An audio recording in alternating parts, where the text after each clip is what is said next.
Halo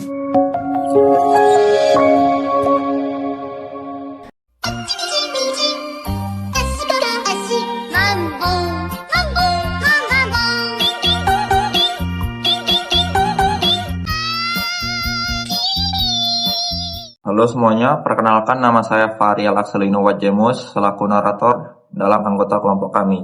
Dan saya berasal dari Universitas Multidata Palembang. Jadi proyek PKN ini diawali dengan pembukaan yang mengangkat tema kegiatan pengabdian masyarakat tentang pemahaman masyarakat terhadap pajak kendaraan bermotor atau PKB di Kota Palembang. Pada tahap ini kami menjelaskan pentingnya pajak kendaraan bermotor sebagai salah satu sumber pendapatan daerah yang berperan dalam pembangunan dan pelayanan publik. Selanjutnya, kami memasuki tahap perencanaan dengan menyusun konsep kegiatan serta menentukan metode pengumpulan data. Dalam tahapan ini, kami merencanakan wawancara dengan pihak Samsat untuk memperoleh informasi mengenai mekanisme pembayaran PKB, aturan yang berlaku, serta kendala yang sering dihadapi oleh masyarakat. Selain itu, kami juga melakukan wawancara dengan beberapa warga di Kota Palembang untuk mengetahui tingkat pemahaman, kesadaran, dan hambatan mereka dalam membayar pajak kendaraan bermotor. Yang terakhir ada tahap pelaksanaan. Pada tahapan ini kami turun langsung ke lapangan untuk melakukan wawancara dengan pihak Samsat dan masyarakat sebagai bentuk pengumpulan data. Informasi yang diperoleh kemudian dianalisis untuk mengetahui sejauh mana pemahaman masyarakat terhadap pajak kendaraan bermotor atau PKB ini. Selanjutnya berikut hasil wawancara kami dengan pihak Samsat dan masyarakat. Gimana kesadaran masyarakat saat ini dalam bayar pajak kendaraan? Kesadaran masyarakat terkadang wajib pajak itu ada sebagian memang menaati peraturan pajak untuk bayar pajak tepat waktu. Tapi ada juga yang kalangan ekonomi ke bawah dia terhambat untuk membayar pajak, mementingkan kebutuhan di rumah dulu. Nah, kedua, kendala apa yang paling sering bikin masyarakat telat bayar? Terkadang tidak ada uang, makanya sering telat bayar, bisa jadi. Terus, kelupaan masa berlaku lewat, jadi sudahlah tunggu pemutihan gitu, bisa jadi. Ketiga, saat ini metode pembayaran apa saja yang sudah disediakan oleh Samsat, baik secara online maupun offline. Kalau secara online, kita ada Siguntang namanya, aplikasi itu. Bisa dicek aja di Play Store. Kalau offline langsung datang ke kantor Samsat. Bagaimana alur prosesnya sampai selesai? Sudah ada tahap-tahapnya dari loket per loket. Khusus untuk jalur online seperti via aplikasi yang saya tadi jelasin. Apakah harapan dari pihak Samsat dengan adanya kegiatan pengabdian mahasiswa ini? Dan ada pesan yang mau disampaikan buat masyarakat. Semoga dengan ada kegiatan pengabdian mahasiswa ini, wajib pajak masyarakat untuk mentaati bayar pajak. Di masyarakat, baik peserta acara biasa, perusahaan atau pihak lain memiliki hak rasa tentang kendaraan bermotor. Dalam pertanyaan dari tersebut.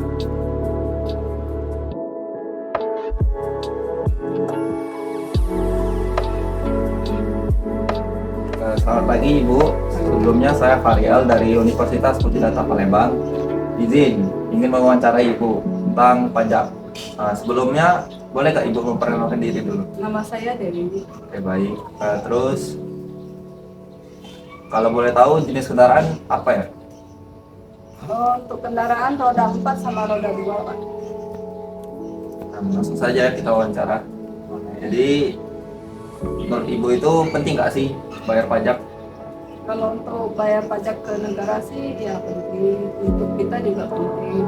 Di dalam perjalanan ya kita kadang-kadang kan ada pertemuan razia negara ya. Ya, betul. Oke. Jadi selama ini apakah Ibu membayar pajak dengan tepat waktu? Ya kita sebelum tanggalnya udah bayar. Oke. Nah, jadi ada nggak sih kendala atau alasan terbesar yang paling sering membuat Ibu itu terhambat atau menunda untuk bayar pajak? Kalau untuk penundaan mungkin ada sedikit kelupaan bayar. Kalau untuk ke tempat pembayaran sih nggak ada. Jadi harapan Ibu nih buat Samsat kedepannya agar warga itu merasa lebih dimudahkan. Lebih dimudahkan itu kalau untuk di jalannya ya dipantau untuk lubang-lubang, kerusakan, kenyamanan untuk perjalanan roda 2 atau roda 4 itu aja. Oke, baik. Terima kasih Ibu. Selamat siang, perkenalkan saya Jason dari Universitas Multidata Palembang. Izin mewawancarai kakak terkait pajak kendaraan bermotor. Sebelumnya, bisakah kakak memperkenalkan diri terlebih dahulu? Selamat siang, nama saya Vanessa. Oke, jadi menurut kakak seberapa penting membayar pajak? Menurut saya membayar pajak itu penting ya, karena itu sudah kewajiban kita sebagai masyarakat. Tapi juga lebih baik lagi jika uang pajak itu dikembalikan lagi ke masyarakat untuk membantu fasilitas sekitar masyarakat. Jadi selama ini apakah kakak selalu membayar pajak itu tepat waktu? Kebanyakan waktu sih iya, selalu tepat waktu. Kemudian adakah kendala atau alasan terbesar yang paling sering membuat kakak itu atau warga di sini itu terhambat atau menunda membayar pajak? Untuk di kehidupan ekonominya sekarang, biasanya kebanyakan permasalahan kendala itu di ekonomi, tapi juga kadang untuk membayar pajak itu prosesnya sedikit lebih rumit dan tidak terlalu banyak tempat yang mudah untuk kita akses untuk mendapat layanan perpanjangan pajak. Terakhir, apakah ada harapan untuk yang diinginkan dari pelayanan Samsat ke depannya? Harapannya supaya Samsat lebih cepat dan praktis saat kita melakukan pembayaran pajak, karena untuk saat ini layanan online belum terlalu lengkap, lalu pelayanan langsung juga belum terlalu banyak tempatnya. Terkadang saat kita mau membayar pajak, kita masih suruh orang lain gitu untuk membantu kita membayar pajak. Itu aja sih. Baik, terima kasih atas waktu Terima dan kasih. jawabannya. Selamat siang Ibu, perkenalkan saya Jason dari Universitas Multidata Palembang. Izin mewawancarai terkait pajak kendaraan bermotor. Sebelum itu, bisakah Ibu memperkenalkan diri terlebih dahulu? Oh, saya Ibu Maria Luce, pekerjaan ibu rumah tangga. Baik, jadi menurut Ibu seberapa penting membayar pajak? Sangat penting, memang sudah kewajiban jadi warga Indonesia. Apakah selama ini Ibu selalu membayar pajak tepat waktu? Iya, Kemudian menurut Ibu apa alasan terbesar bagi warga atau Ibu sendiri yang membuat terhambat atau kesulitan dalam membayar pajak kendaraan? yang membuat terhambat kurangnya fasilitas pelayanan. Tidak setiap, kurang banyak lah, tidak setiap tempat tuh ada gitu. Terus sekarang kan bayarnya bisa pakai pakai online.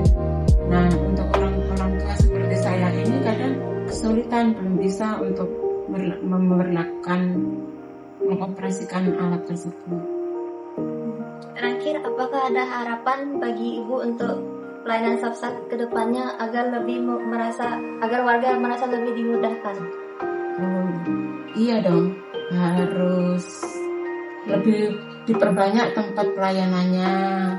Terus misalnya untuk orang-orang tua, harusnya untuk petugas pelayanan tersebut harus bersedia membantu untuk orang-orang yang keterbatasan untuk mengoperasikan alat-alat seperti zaman sekarang lah canggih gitu ya. Online artinya misalnya dia ada kesulitan ya untuk mungkin. Baik, terima kasih Ibu atas jawaban dan waktu yang sudah diluangkan. Demikianlah video penilaian akhir proyek kami. Atas perhatiannya kami ucapkan terima kasih. Saya Fariel, saya pamit.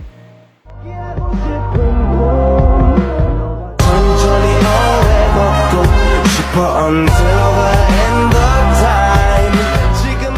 Thank you, everyone! Thank you, Elmar!